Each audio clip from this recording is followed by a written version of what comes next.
gənclər, əgər yadınızdadırsa, ötən verilişlərimizdən birində sizlərə gənc rejissorların qarşılaşdıqları problemlərdən söz açmışdıq. Bugünkü verilişimizdə isə sizləri bu gənclərin ikisi, onların yaradıcılığı ilə daha yaxından tanış etmək istəyirik. İqbal Məmmədəliyev 1978-ci ildə Bakı şəhərində anadan olub. O, Azərbaycan Dövlət Mədəniyyət və İncəsənət Universitetinin Teatr və Kino Rejissoru fakültəsinin məzunudur. İlk yaradıcılıq fəaliyyətinə Dövlət Teleradio şirkətinin Gənclik və İdman redaksiyasında ştatdan kənar müəllif kimi başlayıb. Müxtəlif illərdə Soy şirkətində Lider televiziyasında rejissor kimi çalışıb. Bizi oyatmayın, İsmi Pünhan, Cəsarətin heyrət məqamı, Qırmızı rəngin ekspresiyası, Sükutun səsi, Həyat formulu və sair bu kimi 50-dən çox müxtəlif sənədli filmin müəllifidir. İqbal Məmmədəliyev 2003-cü ildən Azərbaycan Kinorejissorlar Gildiyasının üzvüdür. 3-cü Beynəlxalq Audiovizual Festivalda nümayiş etdirilən Sükutun səsi filminə görə ən yaxşı sənədli film nominasiyasının qalibi olub. 2004-cü ildə Azərbaycan Gənclər və İdman Nazirliyinin təsis etdiyi ilin ən yaxşı rejissoru adına, 2005-ci ildə isə Ekologiya və Təbii Sərvətlər Nazirliyinin Mətbuat Günü münasibəti ilə təqdim etdiyi mükafata layiq görülüb. Deyirlər, insanı daha yaxşı tanımaq üçün gərək onunla yol yoldaşı olasan. İstədiyimiz çəkiliş məkanına uzun müddətə və çox böyük çətinliklə gedib çıxdığımızdan çoxlarımızın üzündə olan yorğunluq ifadəsinə İqbalın üzündə rast gəlmədim. Anladım ki, artıq o bu çətinliklərə çoxdan alışıb. Bu isə onun sənətdə inadkarlığından və professionallığından xəbər verirdi.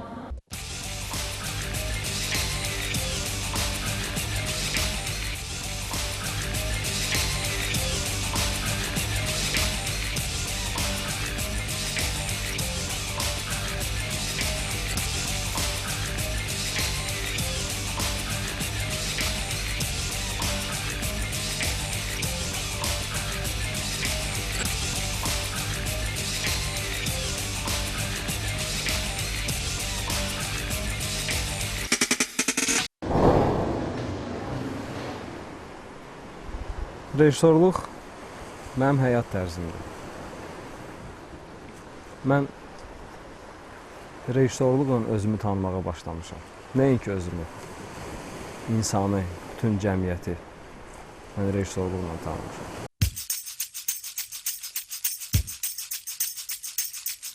Bizim sənətə gəlişimiz elə bir dövrə düşdü ki, biz ancaq sənədli filmlər çəkməklə rejissorluğumuzu həyata keçirdə bildik. İqbal həmişə məni özünün ekrana qarşı belə intihasız, böyük sevgisindən təəccübləndirib, hətta yaxşı mənada təəccübləndirib. İqbal çox orijinal rejissor duyumuna malikdir. İqbalda bədii təfəkkür çox güclüdür. Ən adi mövzularda belə, ən sırf sənətli filmlərdə belə o öz bədii duyumunu, bədii görümünü ekrana gətirməyə çalışırdı.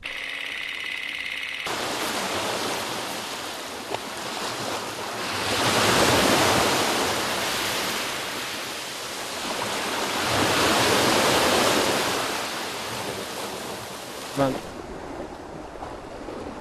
istəmişəm ki, mənim xalqımı, mənim millətimi bütün dünya tanısın. Onun bütün müsbət keyfiyyətlərini, onun bütün dəyərlərini, müsbət dəyərlərini ekrana çıxarmaq mənim kredom olub. Və elə, bəlkə də elə bundandır ki, mənim müraciət edədiyim mövzuların içində ən çoxunu təşkil edən Azərbaycan təbiəti ilə, onun etnoqrafiyası ilə bağlı olub. Mən bu sənətlə Azərbaycanın demək olar ki, bütün bölgələrini qarış-qarış gəzmişəm.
ben mağaranı gördüm bir beşik.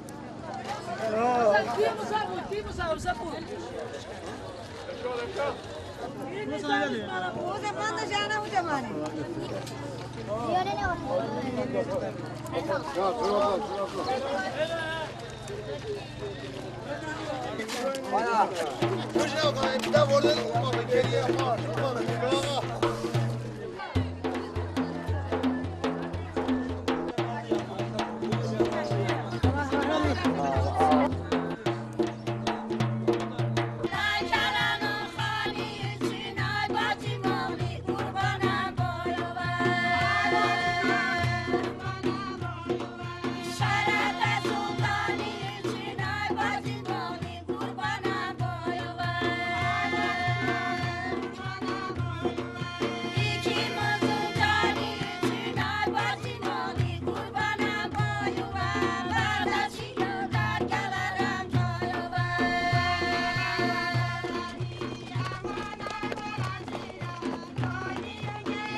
Kim deyir ki, mən tamaşaçı üçün işləmirəm, mən oyla qətiyyən razı deyiləm. Çünki biz birinci növbədə tamaşaçı üçün işləyirik. Əgər tamaşaçı onu qəbul eləyirsə, onu müsbət enerji ondan ala bilirsə, bu elə rejissorun uğurudur.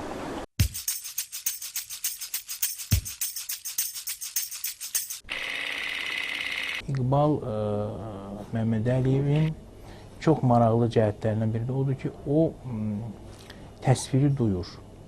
Təsviri duyur və o təsviri lazım olan anda dəyişə bilir, dayandıra bilir. Bəzən isə təsvirə təkan verir. Bu çox, yəni ki, onda güclü rejissor duyumu var. Bütün sənədli kinonun janrlarında bu adam çox rahat, səlis işləyə bilir.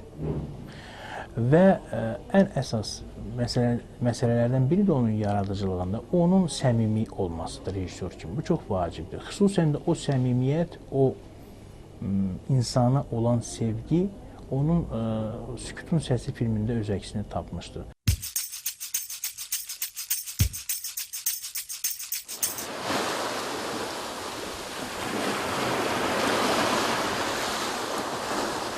Mənim bir filmim var, Sükutun Səsi. Bu düzdür, lalkar uşaqlar haqqındadır. Və mən ona, o filmin yaranmasından biraz danışmaq istəyirdim. Təxminən 2002-ci il idi, axşam vaxtı mən marşruta oturub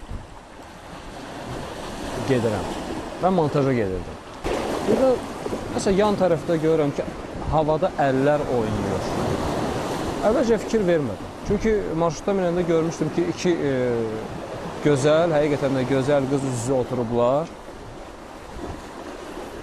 Biraz baxdım, birdən üzümü çevirdim, gördüm ki, sən demə, bunlar lal dilində danışırlar, əlləri danışırlar. Bəzən hərdən bir səs də çıxardılar. Mənə çox maraqlı gəldi ki, belə Allah Teala insana heç bir şey ondan əsirgəməyib. Bütün qəddi, qaməti, gözəlliyi hamısı öz yerindədir. Gəl ki, danışığı yoxdur. Və marşrutdan düşəndən sonra mən düşdüm, bir sigaret yandırdım. Biraz onların ardınca getdim. Sonra nəsə məni saxladı. Bunun üstündən təxminən 1 ilə qədər vaxt ötdü. Bir dəfə o vaxtı Rize televiziyasında Azərbaycan redaksiyası yaranmışdı. Rafiq Quliyev ona rəhbərlik edirdi. Bir dəfə o soruşdu, kiminlə mövzusu var. Mən də elə ani olaraq dedim ki, mən istəyərdim lallar haqqında bir sənədli film çəkim. Neyse, biz çəkdik.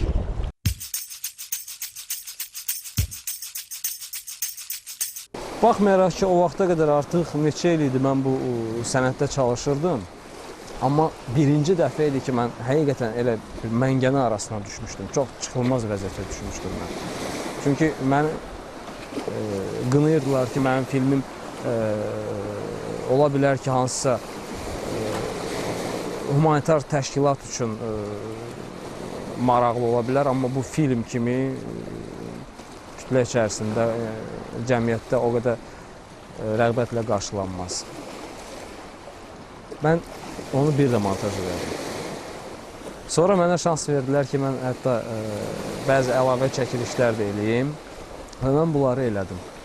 Nəticədə indi xronometrajını deyirəm, 18 dəqiqəlik birinci işdən mən kəsə-kəsə, sıxa-sıxa, o ən qaymağını saxlaya-saxlaya mən onu elədim 9 dəqiqə.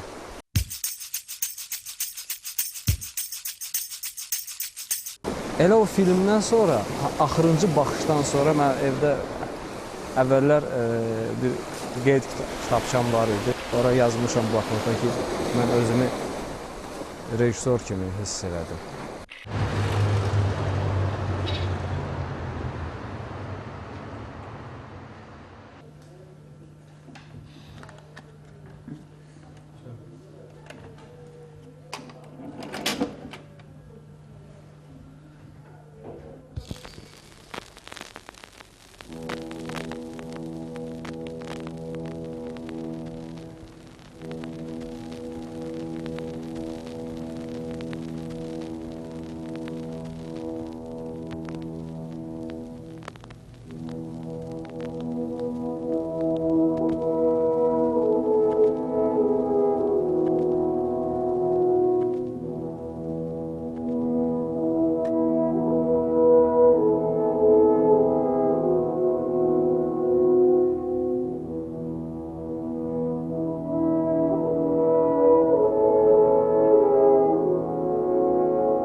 İqbalı öz yaşlarından fərqləndirən cəhətlərdən ən ümdəsi odur ki, bu insan daim axtarışdadır və həmişə də özündən narazıdır.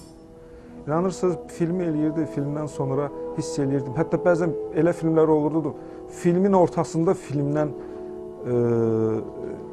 istədiyini ala bilməyəndə çəkilirdi qırağa, müəyyən vaxt səbr eləyirdi, yenidən ona baxırdı və sonra yeni fikirlərlə yanaşırdı, yaxınlaşırdı. Çox lakanik formada, yığcam formada, sırf kinematografik ifadə vasitələri ilə öz fikrini izah eləməyə çalışırdı bu insan. İstənilən mövzuda işləyəndə fərdi yanaşma ilə, öz yozumunu sırf kinematografik ifadə vasitələrindən biruzə verir. Film portret olsun, etnografiya olsun, musiqili filmlər olsun, yəni elmi kütləvi filmlər olsun, maarifçi filmlər olsun, istənilən səpkidə, istənilən janrda, istənilən mövzuda eyni dərəcədə müvəffəqiyyətlə işləyə bilən insan idi. Çünki daim düşünür, fikirləşir, axtarır və məsləhətləşmədən də çəkinmir. İqbal kimi rejissorlar Azərbaycan kinosunu gələcəkdə yaşada bilən və elə bir potensialı olan rejissorlardır.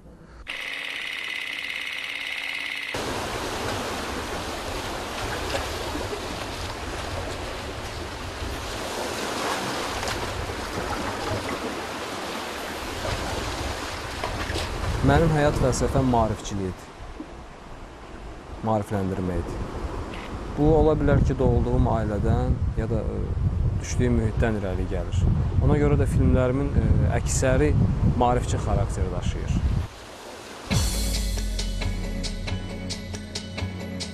Rəyli yuxulardan cansıxıcı vakuuma. Və sən göy qurşağının müəyyən çalarına doğru yol alırsan. Xəyallar səhifələndikcə seçdiyin rəng çalarından isti, soyuq, bəlkə də ilıq damcılar səpələnir onların üstünə. Ağ paçlıq rəmzi, qara matəm, qırmızı isə qan-qaradır. Fərqi yoxdur. Bu təbəssümdə də, göz yaşlarında da sənin rənginin təması duyulur. O təbiətdə hökmranlıq edir. Körpəlikdən ölümə aparan körpüdür. O bizə nəfəs verir. Bəlkə də ondandır ki, bizim ən şirin yuxularımız, ən gözəl xəyallarımız rənglərlə bağlıdır. Bəlkə də biz ona görə televizorun düymələrini basanda yaşılın yamyaşılını, qırmızının alını, ağın bəmbəyazını axtarırıq. Bəlkə də.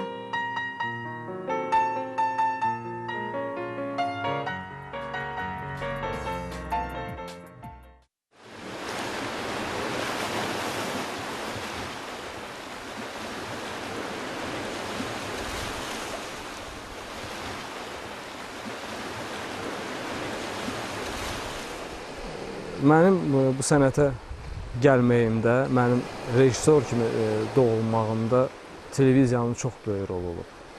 Mən televiziyaya həqiqətən də minnətdaram.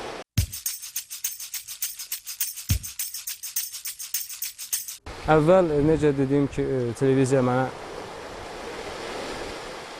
həyat vermişdi mənim rejissorama, fikirlərimi reallaşdırmağa. Bugün televiziya məni məhv edir. Bu həqiqətən belədir, bu danılmaz. Nəinki məni, elə bir çoxlarını efirə işləmək, setkaya işləmək, necə deyim, bu tez montaj olunmalıdır, bu efirə getməlidir. Bunlar hamısı insanın içində bir çaxnaşma yaradır, rəflərin ardıcıllığını pozur. Bugün mənim kolleqamın və o cümlədən də mənim ən böyük arzumuz odur ki, biz bədii film çəkək. Təbii ki, bədii filmə də birdən-birə biz gedib xariqələr yarada bilməyəcəyik. Yəni, burada da bizə şans vermək lazım olacaq. Mən deyim ki, mən açıq danışıram, mən səmimi danışıram. Mən deyim ki, sabahları hər hansı bir ssenarimi qəbul eləsinlər, ora smeta təsdiqlənsin, nə olsun. Mən gedib meydançada motor deyim, yox. Mən hazırlaşmalıyam. Mənim üçün yaşlı nəsil tutaq ki, kinoda hazırlıq dövrü, məsəl üçün 3 ay, 1 aydan 3 aya qədər nəzərdə tutulursa, mən ən azı mən yarım il hazırlaşmalıyım. Ən azı. Çünki o daha çox məsuliyyətli işdir, əbədidir.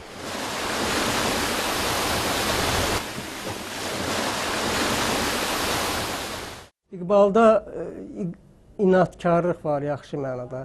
Yəni, İqbal bir kadrı tutmaq üçün adicə 3 saniyəlik biz kadrları hətta şahidəm ki, İqbal 3 saniyəlik kadrdakı o obrazı tutmaq üçün günlərlə əziyyət çəkməyə bacarır. Bu rejissor üçün böyük xüsusiyyətdir və İqbal bir də ən gözəl xüsusiyyətlərindən biri odur ki, İqbal bu günlə yaşamır. İqbal həmişə sabahla yaşayandır, gələcəklə yaşayandır.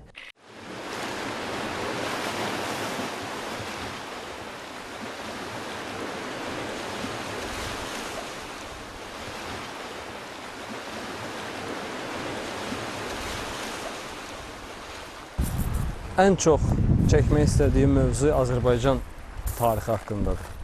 Onun tarixi şəxsiyyətlər, tarixi qəhrəmanlarımız haqqındadır. Bunlardan mən birini yalnız, indiyə qədər birini həyata keçirə bilmişəm. Bu Atropat haqqında olan, elə Atropat adlı bir filmdir. Sonra Cavanşir haqqında da mən istəyirdim eləyəm, neysə o yarımçıq qaldı, elə layihə şəklində qaldı.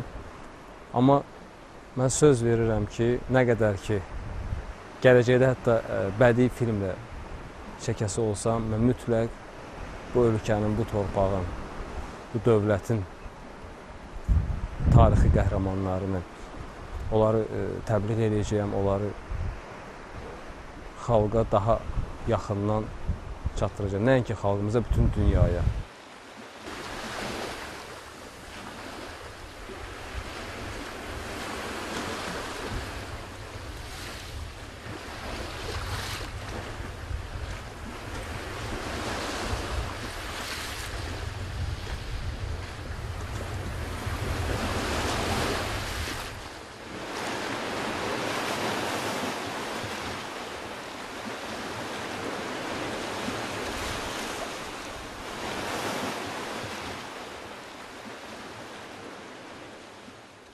Eizenstein deyirdi ki, hər bir adam rejissor ola bilər. Amma bunun üçün birinə 2 il, başqa birisinə isə 200 il lazımdır. Yusif Quliyev gənc olmasına baxmayaraq, sənətdə hadisələrə yanaşma tərzinə və istedadına görə seçilən rejissorlardandır. Yusif Quliyev Mədəniyyət və İncəsənət Universitetinin Teatr və Kino Rejissoru fakültəsində Eldar Quliyevin emalatxanasında təhsil alıb. İlk yaradıcılıq fəaliyyətinə 1999-cu ildə televiziya rejissoru kimi başlayıb. O yarımçıq qalmış dosiye, Bəyaz Tarlanın Balladası, Ötən ömrün notları, Etap, Katarsis, Keçid və sair bu kimi 15-ə yaxın filmin rejissorudur. O eləcə də çəkdiyi filmlərin bir çoxunun ssenari müəllifidir. 2004-cü ildə keçirilən Beynəlxalq Audio-Vizual Festivalda nümayiş etdirilən Katarsis filminə görə Kinematografçılar İttifaqının yaradıcılıq axtarışlarına görə xüsusi mükafatına və Yeni Dalğa Prodüser Mərkəzinin təsis etdiyi Axtaran Rejissor mükafatına layiq görülür. Yeni Dalğa Prodüser Mərkəzinin verdiyi mükafat ona Keçid filmini çəkməyə imkan yaradır. 2005-ci ildə Gənclər və İdman Nazirliyi ona ilin ən yaxşı bədii film rejissoru adını verir. Son işi olan Keçid filmi isə Sankt-Peterburqda keçiriləcək insanlığa çağırış və Kazanda baş tutacaq 2-ci Müsəlman Filmləri Festivalına dəvət alıb.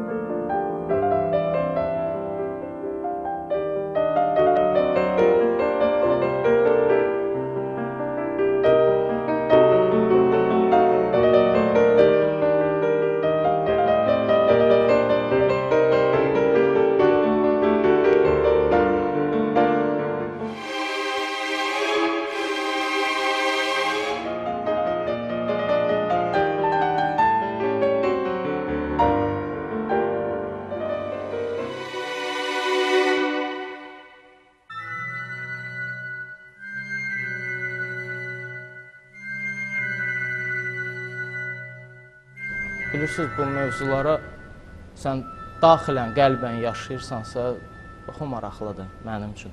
Çünki hər bir rejissorun arzusudur ki, onun daxilində olanları tamaşaçıya göstərsin. Və inandırıram, göstərəndə hardasa adam utansa da, olur da, gənc yalnız. Utancaqlığı da olur, amma bunun müəyyən bir ləzzəti də olur. Sən fikirləşirsən ki, sənin illərlə ürəyində saxladıqların indi tamaşaçı görür. Tamaşaçı görür və onun münasibəti necə olacaq? Bu çox maraqlıdır.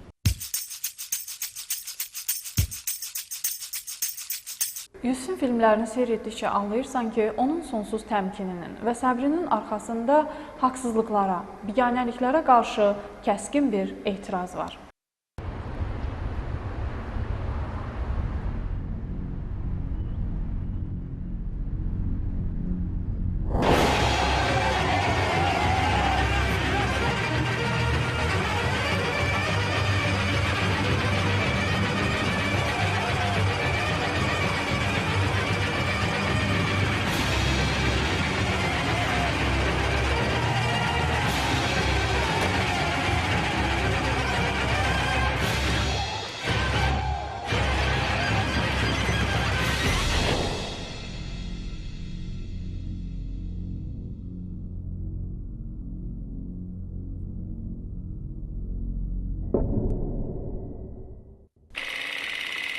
Maraqlıdır ki, siz bu iki rejissor haqqında veriliş eləyirsiniz və bunların hər ikisinin yaradıcılığında bir oxşar cəhət var. Bunlar səmimidirlər. Bax, Yusif Quliyevin də hər iki filmi, Katarsis filmi də və həmin bax bu Keçid filmi də çox səmimi filmlərdir.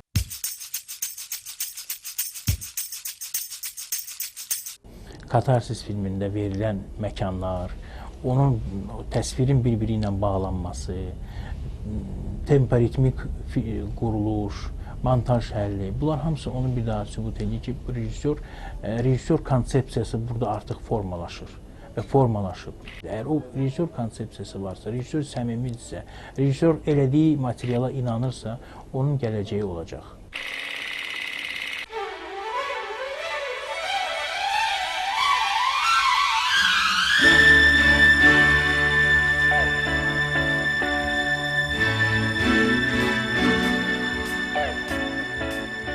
Mənim daxili dünyama ən yaxın olanı doğrudan da Qarabağ mövzusudur. Nə qədər də belə,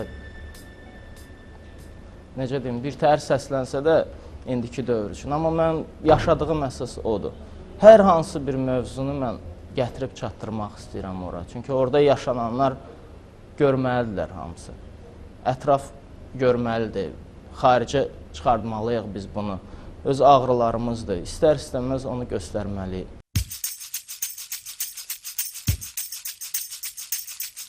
Həyatda çox danışmağı sevməyən Yusif filmlərində də öz fikirlərini sözlə deyil, daha çox görüntünün dili ilə çatdırmağa çalışır.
Beş il fikirləşdiyim bir mövzu var idi. Senarisini də özüm yazmışdım. Katarsis filminin senarisi. Orada tək Qarabağ mövzusudur. Orada 88-ci ildən bu yana Azərbaycanın başına gələn hadisələr dünya müstəvisində. Bu filmdə heç bir dənə də söz işlətmədim. Çünki ağrı olan yerdə sözə ehtiyacı yoxdur. Sadəcə, axı, rejissorun əsas məqsədi dərmanı göstərmək deyil. Rejissor əsas dərdi göstərməyi bacarmalıdır. Yusif Quliyev kimi rejissor məhz vizual ifadə vasitələri ilə çox virtuoz şəkildə öz fikrini izah eləməyi bacaran rejissordur. Yəni səslərdən çox maraqlıdır. Biz onunla müəyyən müddət bir yerdə işlədik və müxtəlif səpkili filmlər elədik.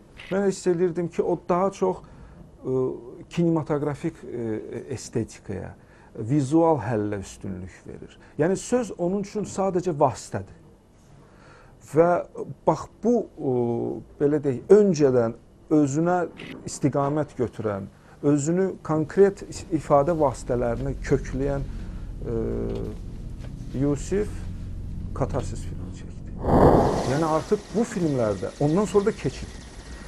Artıq bu filmlərdə səs onun üçün intersəs səviyyəsində vasitəyə çevrildi.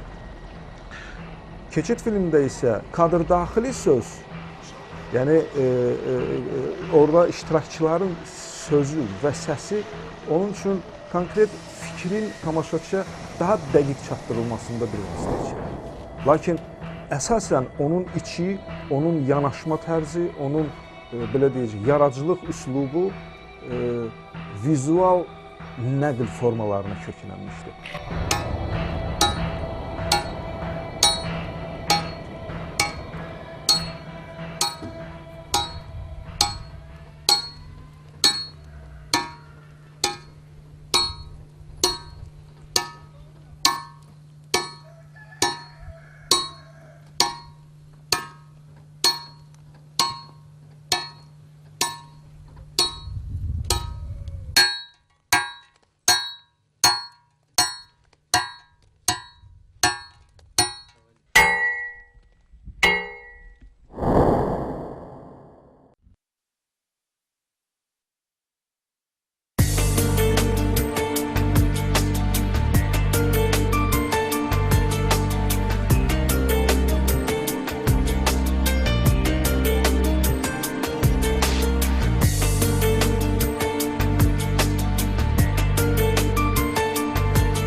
Hətta belə bir an var, şadlıq evidir, orada toy gedir, yuxarıda şəhidlərin stendidir. Bu demək olar ki, bəlkə də Azərbaycanda bir yerdədir.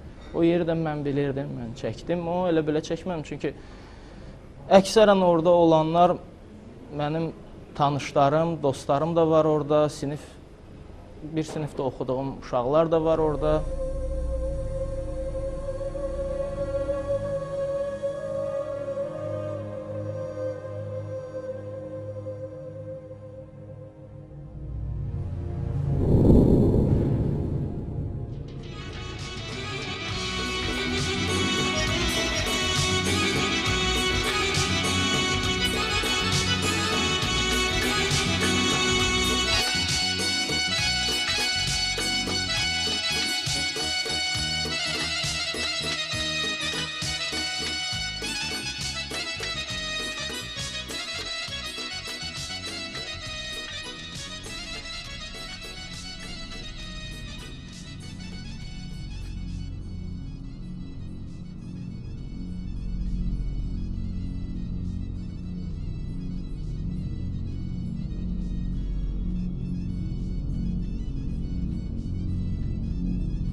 Hərbi xidmətə getdim, fikirləşdim ki, mən vətənə nəyləsə xidmət eləməliyəm.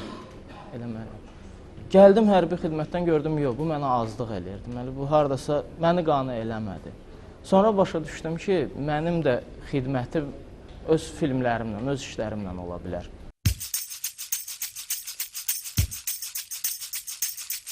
İndi hal-hazırda mən senari üzərində işləyirəm. Senari düzdür, Qarabağ mövzusundadır da, amma mən artıq istəyirəm həm sözsüz də, həm də müharibəsiz müharibəni göstərmək istəyirəm.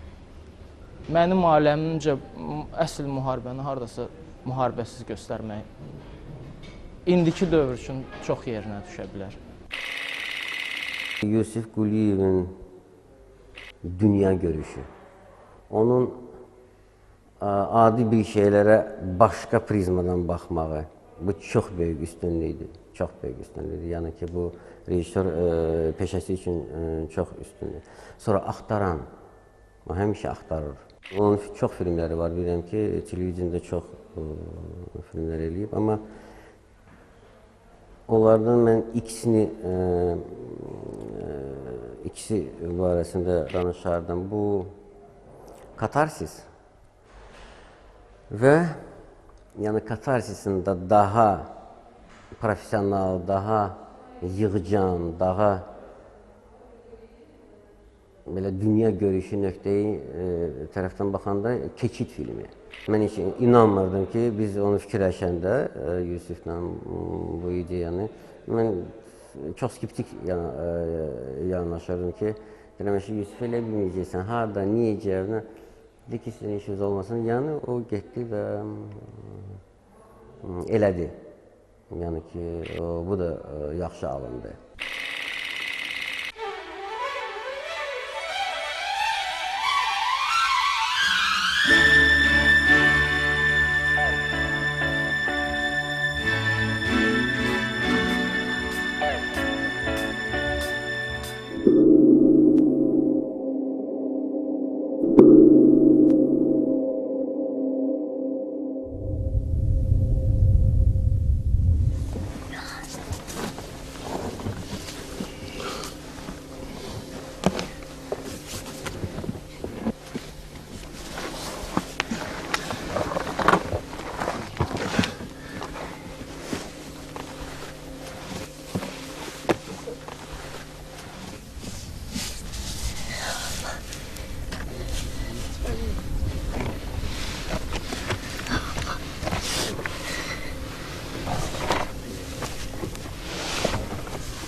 indini göstərmək üçün gərək keçmişi də biləsən. Keçmişi də. Çünki biz bilməliyik keçmişdə necə olmuşuq ki, indi hardasa baxıb onlardan müəyyən şeyləri öyrənmək olar, götürmək olar. Keçid filmi haqqında danışanda bu film qısa bir filmdir, amma bu filmdə də çox böyük həyata, insanın arzularına, insanın daxilində olan qüvvəyə inam yaranır. Hey! Hey! Hey!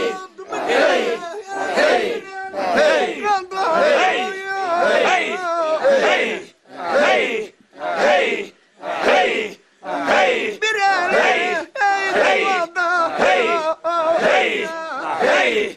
Hey! Mən özümü ifadə vasitəsini ancaq bunda görürəm filmlərdə. Hardasa çəkməyə imkan da olmayanda mən başlayıram yazmağa. Necə deyərlər, mən öz filmimi artıq kağızda çəkirəm. Hərdən rəsmlərini də çəkirəm, eskizlərini də çəkirəm. Amma çalışıram onlardan bir balaca qaçım ki, bunu yazmaq imkanı olsun. Çünki kağızda montaj eləmək üslubu da vardı. O biraz yaxşı üslubdur, mənim çox xoşum gəlir. Hardasa imkan olmayanda, düzdür, indi şərait o qədər açığı imkan vermir ona. Amma hər halda mən öz kinomu heç olmasa kağızda çəkirəm özüm üçün.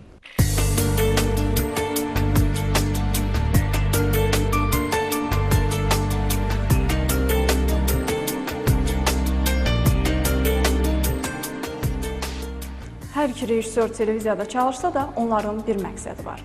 Bu gənclərin hər biri özünü böyük kinoda sınamaq istəyir. Əslində isə onlar artıq böyük yolun başlanğıcındadırlar. Bu yolu keçmək üçün isə onların həm bacarığı, həm istedadı, həm də inadı var. Hey, oh yeah, come on.